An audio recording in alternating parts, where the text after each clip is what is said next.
Discuss करना से specially power sector के।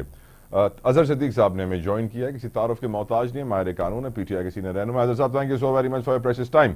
पहला सवाल जो आपसे करना चाहूँगा, यकीनन आज अडियाला में अहम मुलाकातें थी, 2 नाराज ग्रुपों को बुलाया हुआ था, मुलाकातें नहीं हुई, और फिर आज रऊफ हसन का बयान टीवी पर हर जगह जब चलने लगा, जब उनने एतराफ़ कर लिया कि PTI पर पाबंदी लग सकती है, तो फिर सवाल हर कोई करने लगा कि अगर वाकई ऐसे हालात हैं तो फिर PTI का मुस्तकबिल अब बहुत कम नजर आ रहा है।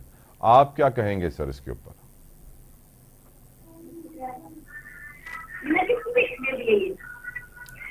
अजहर साहब, are you with me? Azhar साहब, अजहर सिद्दीक साहब, आपको मेरी आवाज आ रही है सर? आपके बच्चों की आवाज तो मुझे आ रही है। Right, will try to fix the technical glitch. पर यकीनन PTI जो मुस्तकबिल हिन करे भी खतरे में आहे, छो जे करे अज पाण हो एतराफ़ था कन कि उन्हनि ते पाबंदी लगी सके थी। असांखे इहो बि ख़बर आहे कि PTI जे धुरनि में जेके नाराज़गी आहे उहा बि अॼु ख़तमु कोन थी सघी। असांखे इहो बि ख़बर आहे कि PTI जेको इस्लामाबाद में जलसो करणु चाहे पई, उते बि हुननि जे माण्हुनि खे गिरफ़्तार कयो वियो।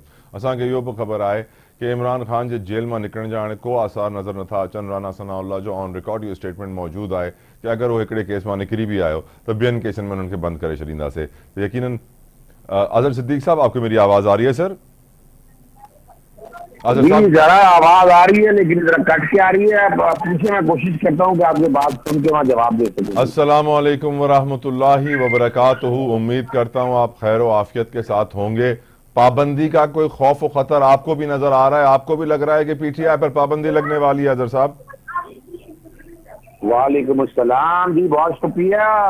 देखिए जी, दूर के डोर सुहाने, बिल्ली को तो चूहे तो ख्वाब नजर आते ही रहते हैं, चिछड़ों के जो मजा बंदा जितना मर्जी का आप कहते रहे आप। ये जो है ना, वजह ये है कि इमरान खान, आप अंदाजा लगाएं कि इतना खौफ रहा इनके ऊपर कि पहले तो इलेक्शन कमीशन के जरिए पूरा गिराने की कोशिश, फिर पुलिस, फिर FIA, एंटी करप्शन, नैब, कोई महकमा छोड़ा, जेलों में ट्रायल कर लिए, क्या मिला?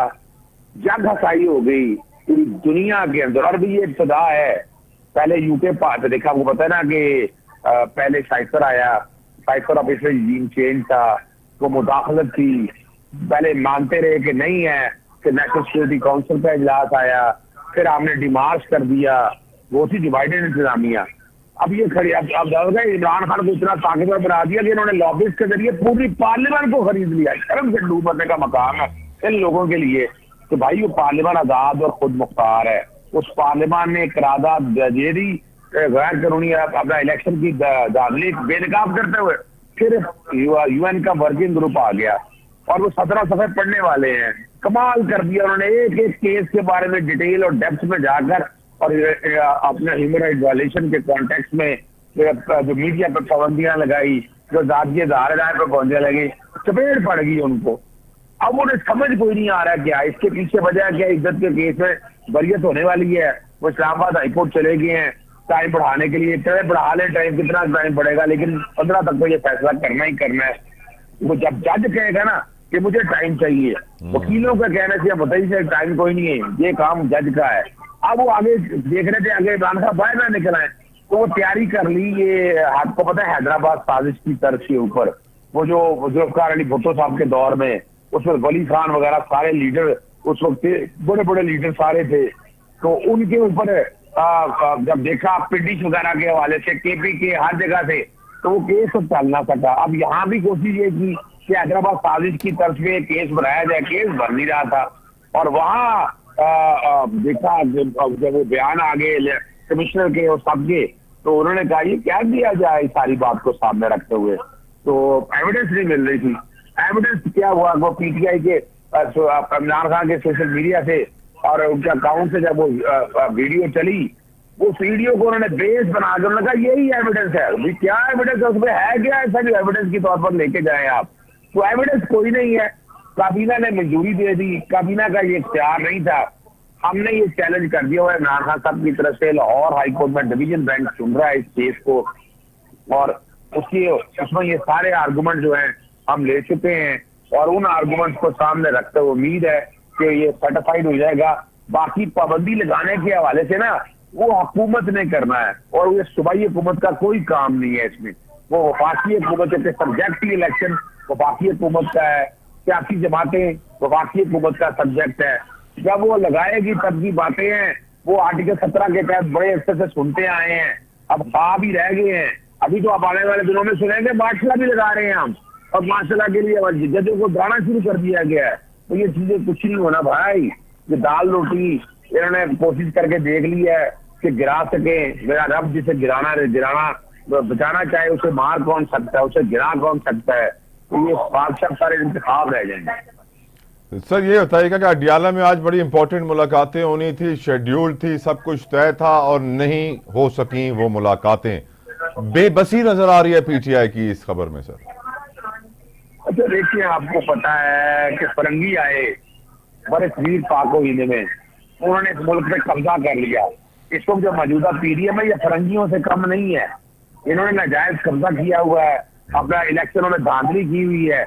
अब इन्होंने कहा कि क्या किया जाए, अब पाकिस्तान तहरीक-ए-इंसाफ तोड़ी, फिर लीडरों के प्रेस कॉन्फ्रेंस कराई, गिरफ्तारियां की, 200-250 मुकदमे झूठे बनाए, अब कुछ नहीं चल रहा।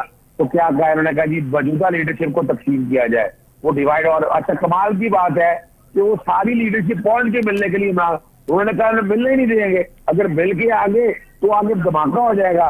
वो ना भी मिलने दिया जाए। सारी लीडरशिप ने प्रेस कॉन्फ्रेंस में बता दिया कि हम इकट्ठे हैं, हम इमरान खान के साथ हैं, और फिर पार्टी इमरान खान से शुरू होकर इमरान खान से खत्म होती है। तो ये वाला ख्वाब भी उनका अधूरा ना हो सका और वो ख्वाब देखते ही रह गए। और अल्लाह ताला आसानी रखे, ये भी चपेट पड़ गई उन लोगों के ऊपर और उन्हें समझ नहीं आ रही कि अगला कार्ड कौन सा खेले। आमिर मुगल को जो गिरफ्तार किया, क्या वो उनका अगला कार्ड था ताकि आप इस्लामाबाद में जलसा ना कर सकें? भाई तरस के अलावा और क्या है कि इन्होंने कोई जलसा होने दिया। इन्होंने अभी आपसे तो काफी दिनों बाद मेरी बात हो रही है ना जी। मैंने एक पिटीशन फाइल की थी डिटेंशन ऑर्डर को, मेंटेनेंस ऑफ पब्लिक ऑर्डर को चैलेंज किया हुआ है। उसकी तादाद मंगवाई तो 4770 डिटेंशन ऑर्डर है जो नाजायज गिरफ्तारी है। 3511 जो है वो उन्होंने रहा किए, बाकियों के ऊपर झूठे पर्चे करके उनकी गिरफ्तारियां वहां ले गए। फिर अभी 144 का निफाज आप आम देखते रहे हैं कि इलेक्शन के दिनों में 144 का निफाज, आप हमने कोई जलसा जरूर करना है 144 का निफाज और उसके बाद पर्चे करा देना। तो उन पर्चों की तफसीलात मांग ली है कि कितने पर्चे उन्होंने 144 के वायलेशन में किए हैं। तो ये जैसे कि ज्यादा जो कोसों की वजह से मिल गई अदालतें, कल भी आम थी, आज भी आम, आइंदा भी आम है, वरना तो इनका इरादा था यही कि ये कुछ ना कर सके। लेकिन अल्लाह ताला का शुक्र है। और अब जब जैसे की इजाजत मिल गई है, उन्होंने कहा कि जिस बंदे ने इजाजत ली है उसको सबक तो सिखाएं, उसकी जरूरत कैसे हुई, उसको अब गिरफ्तार कर लिया। और इस्लामाबाद पुलिस, पंजाब ये सारी जो है ना कठपुतली बनी हुई है इन सब लोगों की और अपने मकासद पूरे कर रही है। कुल आपने कितनी गिरफ्तारियां बताई? 4000 4770 डिटेंशन ऑर्डर है, डिटेंशन ऑर्डर है 4770। और ये जब 25 अप्रैल 2022 में भी जब निकले थे ना एहतजाज के लिए, तो उस वक्त 10,000 डिटेंशन ऑर्डर थे। और जब अदर साहब, और जब हमारे ऑनरेबल चीफ जस्टिस काजी फायज ईसा साहब ने गुज़िश्ता दिनों अदालत में कहा कि उनको किसी ऐसी गिरफ्तारी का पता नहीं है, किसी ऐसी कॉन्फ्रेंस का पता नहीं है जो पीटीआई वालों के साथ गिरफ्तारियां हुई हैं, उन्होंने प्रेस कॉन्फ्रेंसेस की हैं, उनको कोई इल्म नहीं था। तो उस वक्त आपको क्या क्या तासुरात थे आपके, क्या एहसास थे उस वक्त आपके अजहर साहब? हम बड़ी बातें तो बता रहे। मैं उन बंदों में से जो पहले दिन से कह रहा कि जैसे काजी फाइज था कि अदम रहेगा, और उसकी वजह हिस्ट्री है पूरी ना। मैं आपके पर जिस तरह नियाजुल्लाह नियाजी साहब ने आज अदालत में कहा, सर वो बातें आपने अदालत में पहले क्यों नहीं कही सर? देखिए मैं बताऊं, ये वजह है कि हमारे वोकला का आपस में वकालत करनी होती है ना, हम में से कई लोगों ने, ओके, तो इसलिए करते नहीं। हम तो बात कर देते हैं सारा, और इमरान खान साहब पहले दिन से लेकिन आज तक जस्टिस काजी फाइज ने इलेक्शन के हवाले से हर केस उन्होंने सुना, फिर वही केस क्यों सुन रहे हैं? हम ख्याल बेंचेस बनाते हैं, वो अपनी मर्जी के बेंच बैठाते हैं। और यहाँ से जब जस्टिस उमरता बंदियाज थे तो हम ख्याल बेंच पे क्या बातें होती थी। आज आपके सामने जो रखने लगा वो ना 12 फरवरी 2021 अपना चीफ जस्टिस गुलजार साहब थे, 5 मेंबर बेंच था। उन्होंने जस्टिस काजी फाइज साहब ने कहा कि आप इमरान खान के किसी केस में नहीं होंगे। वो आगे चैलेंज हुआ, नहीं हुआ, वो अलग बात है। फिर आप आ गए आरओ का जो केसेस सारे सामने आए। तो इससे पहले आपको पता है जस्टिस काजी फाइज साहब के खिलाफ रेफरेंस तो दायर किया, वो इमरान खान का कसूर ठहराते रहे, उनकी मिसेज कसूर ठहराती रही, तो वो 22 को वो भी आ गया। फिर आरओ के हवाले से हमने देखा, फिर इलेक्शन 90 दिन से आगे जाने वाले मामले में हमने देखा, फिर सेक्शन 57, सेक्शन 232, फिर इंतखाबी निशान लेने वाला। तो हर केस के अंदर जो है ना, जैसे काजी फाइसा तो है, लेकिन ये न्याजुल न्याज तक शायद उस तरह से कह नहीं सके, लेकिन ये बातें सारी सामने आनी चाहिए थी। और सो इन अदर वर्ड्स जब तक काजी फाइज ईसा साहब चीफ जस्टिस हैं, इमरान खान बेल से बाहर नहीं आएंगे। This is what you are trying to say sir. देखिए, एक बात तो बड़ी वाज़ेह है, वो नजर आ रहा है कि फॉर्म 45-47 का भी सहारा मिला हुआ है, और फॉर्म 45-47 तक भी जाने नहीं दे रहे। आपको देखा नहीं कि जब इलेक्शन ट्राइब्यूनल ने फॉर्म 45-47 से इस्लामाबाद में मंगवाए, लाहौर हाईकोर्ट ने मंगवाए, क्या किया इन्होंने 27 मई को इलेक्शन ऑर्डिनेंस बना दिया, कायम का सदर साइन करा लिया। वो आपने चैलेंज कर दिया कि इसमें रिटायर्ड जजेस नहीं आ सकते, ना ऑर्डिनेंस करने के। अब उसकी उन्होंने एक कानून बना दिया, असेंबली से पास करा लिया, पैनल में लेके। वो चैलेंज कर रहा हूँ उसको मैं भी कि वो हो नहीं सकता, ये अगले इलेक्शन से इतलाक होगा। जो ये करना चाहते हैं तो मकसद वाले तौर पर बड़ा वाज़ेह है कि वो ये जो गैर कानूनी और फॉर्म 45-47 के नतीजे में आने वाली हुकूमत है, इसको कायम रखना चाहते हैं। तो कायम रखने के लिए अब जो जिस तरह भी उन्होंने इलेक्शन कराए हैं, अपनी अथॉरिटी को कायम रखना चाहते हैं। जस्टिस काजी फाइज जैसा वो खुद चाहिए कि इमरान खान साहब और पाकिस्तान तहरीक इंसाफ से किसी से अपने आप को खुद अलहदा कर ले। पता नहीं वो खुद क्यों अलहदा कर रहे, इतनी बातें हुई, इतनी प्रेस कॉन्फ्रेंस हुई, लेकिन उन्होंने कुछ नहीं किया। तो हमारे एतराजा तो अपनी जगह बरकरार है। अब इमरान खान साहब से इंशाल्लाह उम्मीद है कि कल मेरी मुलाकात हो जाती है तो ये बात जरूर होगी उनसे। यानी सर अगर चीफ जस्टिस को एक्सटेंशन मिल जाता है तो फिर इमरान खान अगले 3 साल नहीं निकलेंगे। देखिए, एक बात तो बड़ी वाज़ेह है कि चीफ जस्टिस साहब के हवाले से अगर बात आ जाए एक्सटेंशन को, वो तो इसमें तो बहुत बड़ी तहरीक शुरू होगी। हम इस तरह की किसी चीज को नहीं मानते हैं। हम आज भी समझते हैं कि ये जितना भी आप करना चाहते हैं, इसका मकसद है कि गैर कानूनी और गैर आईनी तौर पर इनको टूल दिया जा सके। तो ये तो नहीं है, ना आइन देता है, ना इजाजत, और ना कानून। आप जबरदस्ती तरामीम करना चाहते हैं, और वो क्या 65 साल उम्र से 68 साल कर रही है। चीफ जस्टिस को कम से कम 3 साल की मियाद के लिए लाना है। ये इस तरह के बड़े पहले हम सुनते आए हैं, आप भी सुनते आए हैं। फिर एक और तरमीम सोची हुई है, और कि जनाब हाईकोर्टों के जजेस की आपस में ट्रांसफर की जा सके। ये इंडिया में तो है, पाकिस्तान में नहीं है। अगला है कि इनडायरेक्ट तरीके से जजेस को डराया जा रहा है कि माशरा लगा देंगे, पीसीओ के तहत किसने हलफ लेना है। इस तरह की बातें हम सुन रहे हैं। यानी ये सारा कुछ हो रहा है, यानी उसका नजर ये आ रहा है कि पार्टी सिंबल लेने वाला जो केस है वो पाकिस्तान तहरीक इंसाफ जीत रही है। आपको पता है कि मैंने सेक्शन 215 पहले दिन से चैलेंज किया हुआ है, जब से मैं पाकिस्तान आया हूँ। जब उसके फौरन बाद मैंने ये चैलेंज कर दिया था, और वो मामला चीज इस्लामाबाद हाईकोर्ट के सामने जा रहा है, और इलेक्शन कमीशन उससे डिले सुप्रीम कोर्ट से कराने में कामयाब हो गया। लेकिन मैंने बार उसको चैलेंज किया, taking symbol banning of party, और रिजर्व सीटें इसको देने का कहा 94 में कि जिसके पास इंतखाबी निशान होगा। तो ये वो इंतखाबी निशान राजा रियाज 1 साल पहले कह गए थे। तो कई लोगों ने कहा था, फैसल वाडा वगैरह, इन सब ने कहा था कि इंतखाबी निशान ही होगा, पाकिस्तान तहरीक इंसाफ इलेक्शन ही लड़ सकेगी। फैसले बाद में आए हैं, इनको सबको पता था सारी चीजों का। तो ये अब ये जो जस्टिस काजी फाइज साहब को सोच रहे हैं ना कि ये बाकी अब क्या करेगा। ट्राइब्यूनल्स का फैसला जो आज आया, उस हवाले से आप क्या कहेंगे सर? ये अच्छा फैसला था?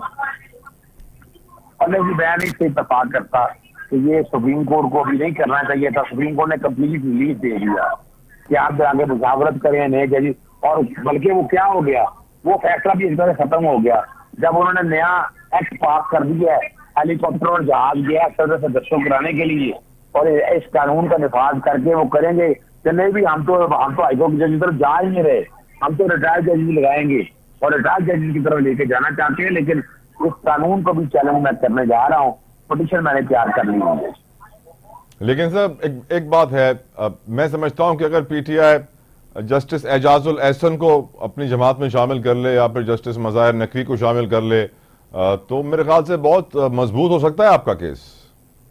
देखिए, मैं पहले बताऊं, जस्टिस ना ही जस्टिस एजाजुल एहसन, ना ही जस्टिस सईद मज़ाहिर अली तो नबी, ना हमने कभी उन्हें आज तक कहा है, ना वो इस कैसी जमात ज्वाइन करेंगे। वो असूल पसंद लोग हैं और उन्हें असूल पसंदी पर जिंदगी गुजारी है। अपना वकील ही बना ले सर उन्हें। नहीं देखिए, मैं एक बात बताऊं, ये वकीलों का इशू नहीं है, ये इस निजाम का इशू है। ये निजाम ही करप्ट तरीन है, इसमें अच्छे से अच्छा वकील भी कर ले, यही होना है।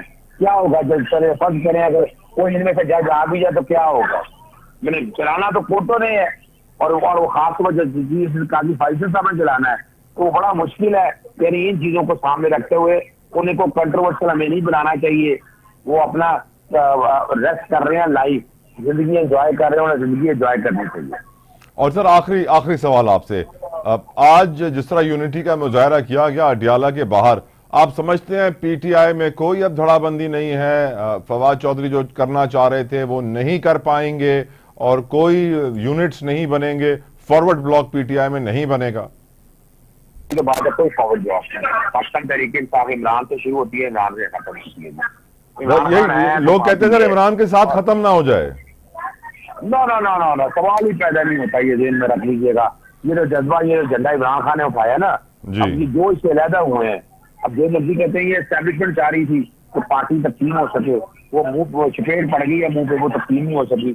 और उसमें चंद लोग हैं हमारे जिन्होंने आपस में बातें कर रहे थे, मुल्क में हो मुल्क से बाहर हो, लेकिन पाकिस्तान तहरीक इंसाफ में अब इकट्ठे हैं, इमरान खान के साथ खड़े हैं और साथ खड़े रहेंगे।